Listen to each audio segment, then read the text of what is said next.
Now, over at the House of Representatives, there was also a press conference. For the details, we have mobile journal Amy Atienza. Amy, ano na nga ba yung mga napag-usapan sa presko na yan?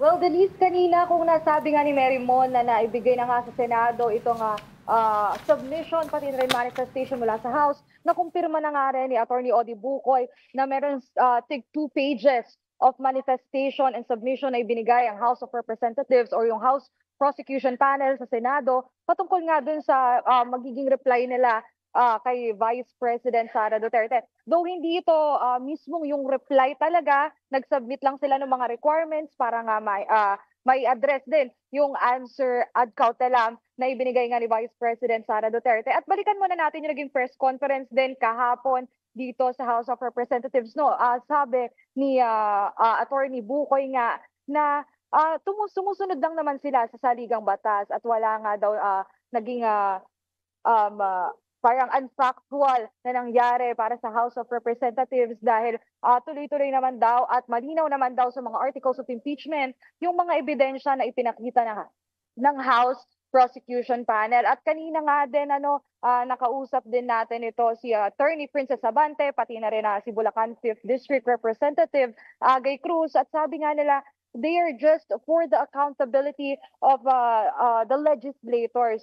So kung ano man ang maging desisyon ng House Prosecution Panel para kay Attorney Princess Abante, ay patuloy niya naman daw itong susuportahan dahil tiwala naman daw siya sa kung ano nga ang kakayahan ng House Prosecution Panel, Denise.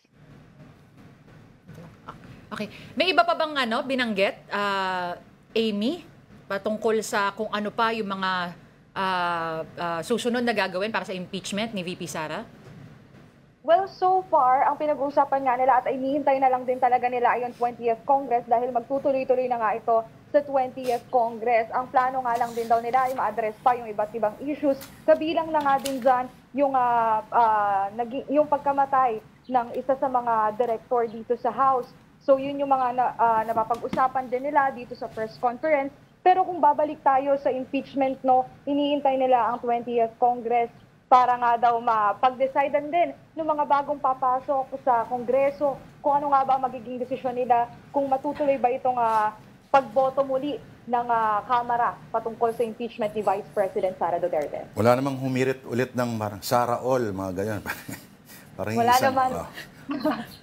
Wala naman, Lord. At actually, nagpahayag din sila kasi nga nasabi nga din sa House, nagigil nga daw sila na magtuloy nitong impeachment. Pero so far, sabi naman nila, hindi daw sila gigil. Ang gusto lang talaga nila ay maipagpatuloy ang impeachment trial forthwith, Lord. Alright, forthwith talaga. Maraming salamat kay Mobile Journal, Amy Atienza, reporting from the House of Representatives.